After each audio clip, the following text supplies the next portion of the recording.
अगर मैं आपसे पूछूं कि आज़ाद भारत के अंदर सबसे पहली निर्वाचित सरकार कब बनी थी, तो आप में से ज़्यादातर लोगों का एक ही जवाब होगा, साल 1951-52 में।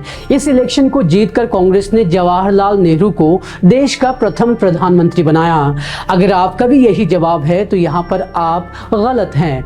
जी हाँ, आज़ाद भारत में अगर कहीं सबसे पहले सरकार चुनी गई थी तो वो कहीं और नहीं बल्कि टिहरी रियासत में चुनी गई, जहां साल 1948-49 में पहली बार जनता ने अपनी सरकार चुनी और शायद आज तक की ये सरकार पूरे भारत की सबसे युवा और पढ़ी लिखी सरकार हुई है। ये वही टिहरी रियासत थी जो कभी आज़ाद भारत में नहीं मिलना चाहती थी। ये वही रियासत थी जहां 15 अगस्त 1947 को अंग्रेज़ों से मिली आज़ादी का जश्न नहीं मनाया गया, और अगर किसी ने मनाया तो उसे जेल की कड़ी कैद या काला पानी की सजा सुनाई गई। अब ये सवाल उठना लाजमी है कि जहां 1947 में आज़ादी के जश्न तक में पाबंदी थी, वहां 1948-49 में आज़ाद भारत की सबसे पहली सरकार आखिर बनी कैसे, और आखिर क्या वजह थी जो टिहरी रियासत भारत का हिस्सा नहीं बनना चाहती थी। तो आज घुघुती की इस खास पेशकश में हम बता रहे हैं आपको कहानी टिहरी रियासत के भारत में विलय की और टिहरी रियासत की पहली सरकार की।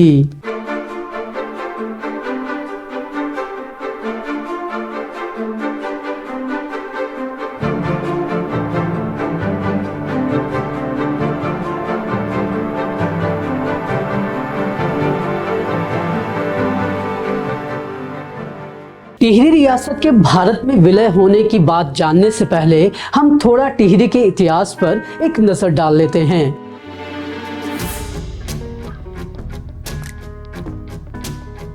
सबसे पहले 10वीं शताब्दी में यहाँ कट्यूरी राजा सबिकशरादेव के शासन का जिक्र मिलता है। उसके बाद 15वीं और 16वीं शताब्दी में प्रसिद्ध भड़ कप्पू चौहान का यहाँ शासन रहा। 17वीं शताब्दी से यहाँ पंवार वंश का राज आज़ादी तक रहा। बीच में ज़रूर 1803 से लेकर 1814 तक यहाँ गोरखाओं का राज रहा, लेकिन ईस्ट इंडिया कंपनी ने गोरखाओं को पराजित कर टिहरी और उत्तरकाशी का इलाका वापस सुदर्शन शाह को सौंप दिया।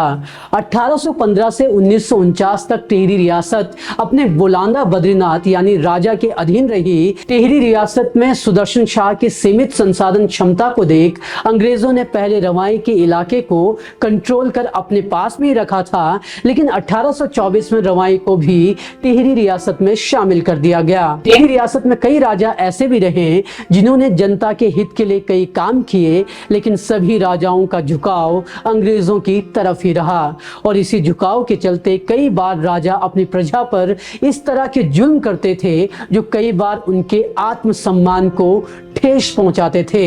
अपने हक की लड़ाई का पहला जन आंदोलन टिहरी रियासत में साल 1939-30 में उभरा, जिसके पीछे सदियों से चली आ रही प्राकृतिक संसाधनों और वन अधिकारों की लड़ाई थी। इसके साथ ही सामंतशाही, बेगार, प्रभु सेवा के साथ ही लगातार बढ़ते करों से रियासत के किसान परेशान हो गए थे।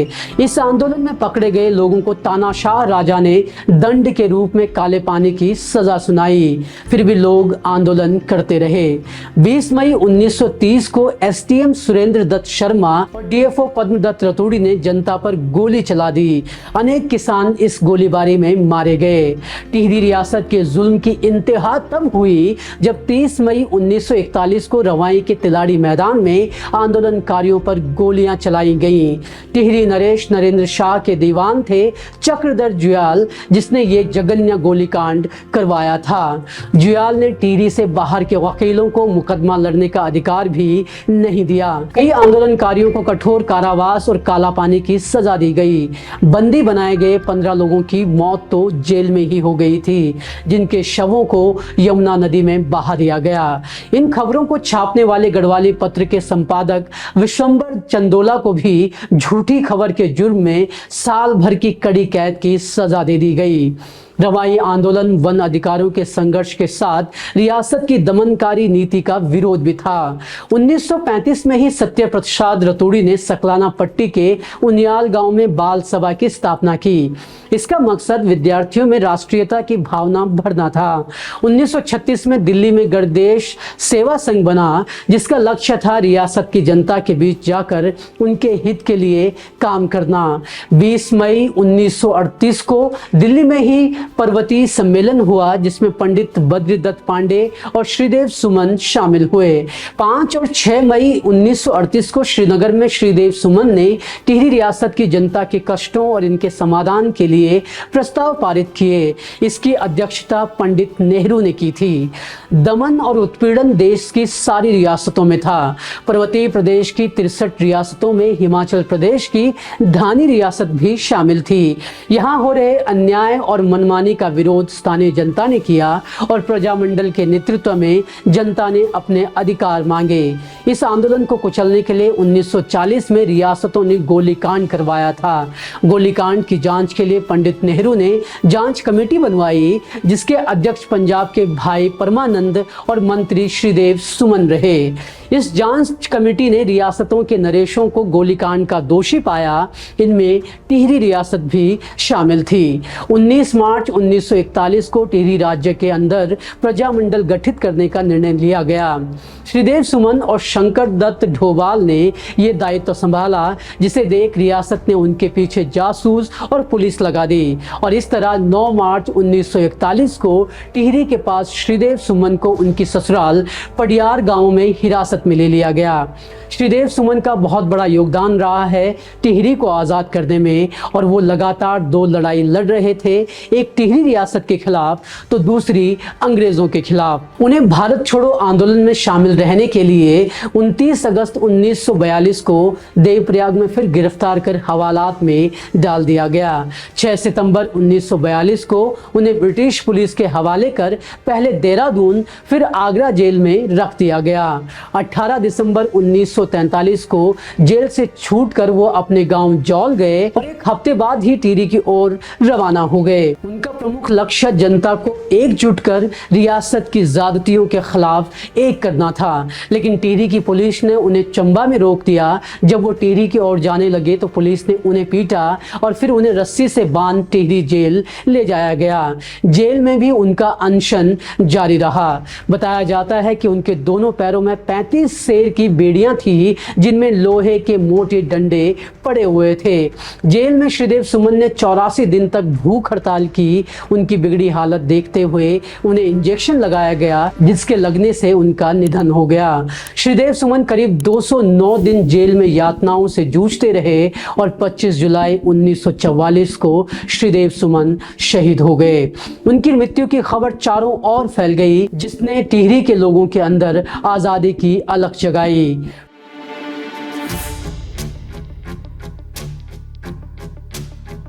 इसके बाद लगातार रियासत के हर हिस्से में आंदोलन शुरू हो गए। इसी बीच 15 अगस्त 1947 को भारत अंग्रेजों की गुलामी से आज़ाद हुआ, लेकिन टिहरी के लोग रियासत के गुलाम बने हुए थे। महिपाल नेगी अपनी किताब टिहरी की जल समाधि एक दस्तावेज किताब में इस दिन हुई घटनाओं का जिक्र करते हुए लिखते हैं, प्रजामंडल के प्रधान परिपूर्णानंद पैनुली 10 दिसंबर 1946 को टिहरी जेल को फांद कर रियासत से बाहर देहरादून और फिर दिल्ली चले गए थे। लेकिन जब देश आज़ाद हुआ तो उन्होंने सोचा कि अब तो देश आज़ाद हो गया है और टिहरी जाकर आज़ादी का जश्न मनाया जाए। लेकिन जब वो नरेंद्र नगर की तरफ पहुंचे तो राजा की पुलिस ने उन्हें गिरफ्तार कर जेल में बंद कर दिया। कोई भी आज़ादी का जश्न ना मना सके, इसलिए पूरी रियासत में गिरफ्तारियां हुई, जिसकी वजह से टिहरी रियासत में 15 अगस्त 1947 को कहीं भी तिरंगा नहीं फहराया जा सका। टिहरी राजशाही के पतन से पहले ही 15 दिसंबर 1947 को सकलाना में आज़ाद पंचायत की घोषणा कर दी गई थी।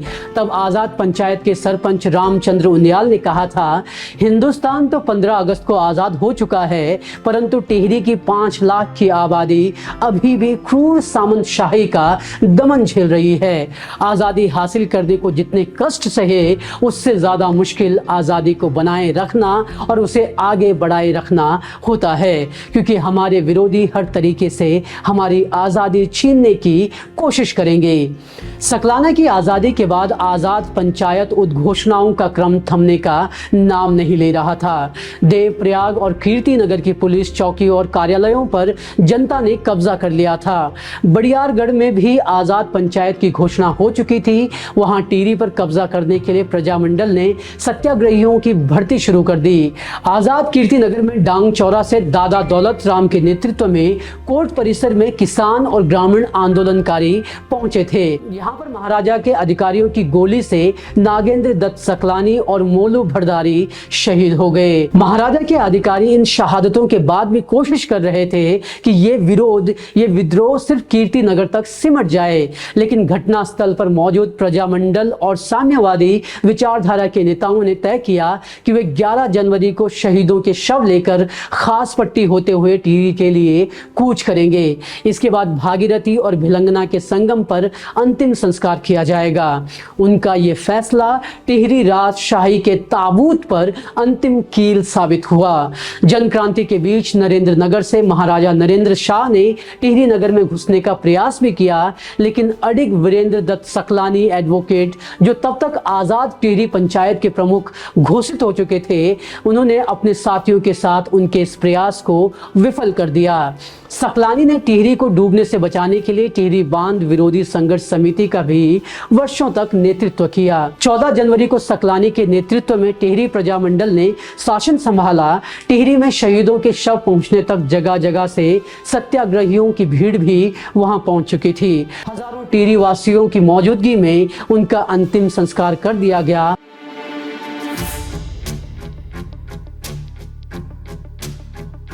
लगातार आंदोलन कर रहे टिहरी वासियों ने 15 जनवरी को राजा की पुलिस के हथियार छीन लिए, आजादी की घोषणा कर दी। इस दिन 15,000 लोग टिहरी शहर में जमा थे, जो तब की शहर की आबादी के 4 गुना ज्यादा थी। टिहरी में आज़ाद भारत की पहली चुनी हुई सरकार बनने का जिक्र महिपाल नेगी अपनी किताब में भी करते हैं। वो लिखते हैं कि जनवरी में आज़ादी मिलने के बाद फरवरी में अंतरिम मंत्रिमंडल बनाया गया।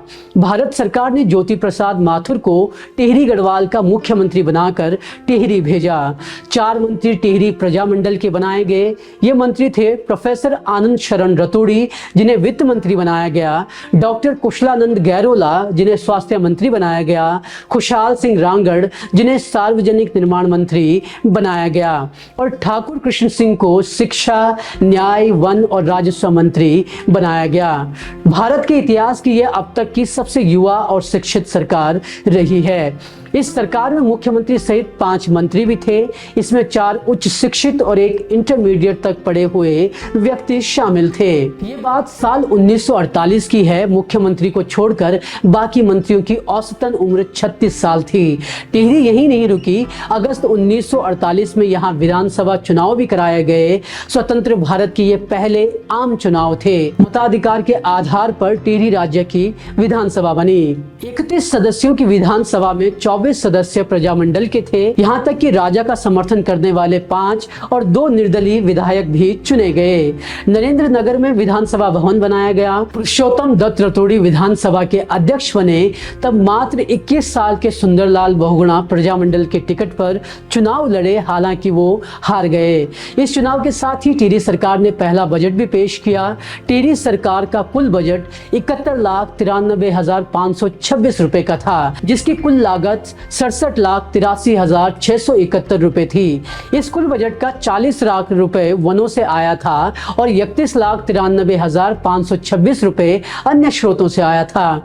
टिहरी सरकार ने शिक्षा का बजट 6,82,200 रुपए, स्वास्थ्य का बजट 2,80,000 रुपए, निर्माण कार्य का बजट 18,85,000 रुपए और अन्य कार्यों के लिए 39,36,371 रुपए रखा गया। टिहरी सरकार की प्रमुख योजनाओं की अगर बात करें, इस दौरान टिहरी और उत्तरकाशी में 20 नए प्राथमिक विद्यालय खोलना, टिहरी और उत्तरकाशी में 15 नए जूनियर हाई स्कूल खोलना, प्रत्येक पट्टी में 1-1 अस्पताल की योजना, देवप्रयाग और सकलाना में बड़े अस्पताल, 4 साहित्यकार और पत्रकारों का सम्मान करना, 20 साहित्यकारों की पुस्तकों का प्रकाशन करने की जिम्मेदारी, गढ़वाल अकादमी की स्थापना करना समेत कई ऐसी घोषणाएं थी जो इनके प्रथम बजट में शामिल की गई थी। इन सभी घोषणाओं के आधार पर निर्वाचित सरकार ये कोशिश कर रही थी कि टिहरी को एक समृद्ध राज्य बनाया जाए। इस दौरान टिहरी राज्य को भारत सरकार की तरफ से भारत में विलय होने का प्रस्ताव मिला, जिसको लेकर के लगभग सभी मंत्री राजी थे और प्रजामंडल भी चाहता था कि अगर टिहरी भारत का हिस्सा बनेगा तो वो फायदे में रहेगा। इसके बाद 1 अगस्त 1949 को टिहरी भारत का हिस्सा हुआ और इस तरह ये टिहरी रियासत उत्तराखंड का हिस्सा बनी और संयुक्त यूपी में सम्मिलित हो गई। भारत में विलय के बाद टिहरी संयुक्त उत्तर प्रदेश का हिस्सा हुआ और आज उत्तराखंड का हिस्सा है। संयुक्त उत्तर प्रदेश का हिस्सा बनने के बाद टिहरी में कई काम हुए, लेकिन एक काम जिस पर सबसे ज्यादा चर्चा हुई वो था टिहरी बांध का निर्माण। कैसे टिहरी बांध ने पूरे उत्तराखंड को लील लिया और 2005 में पूरा टिहरी शहर जलमग्न हो गया, इसकी पूरी कहानी जानिए हमारी इस रिपोर्ट में। हमने इस रिपोर्ट में आपको बताया है कि टिहरी बांध कैसे एक प्राकृतिक आपदा को न्योता दे सकता अगर कभी विपरीत हालात पैदा होते हैं। तो जरूर इस रिपोर्ट को भी देखिएगा और साथ ही बताइए कि आपको हमारी ये रिपोर्ट कैसी लगी। अगर पसंद आई हो तो लाइक शेयर जरूर करें। इसके साथ ही हमारे चैनल को सब्सक्राइब करना ना भूलें। शुक्रिया।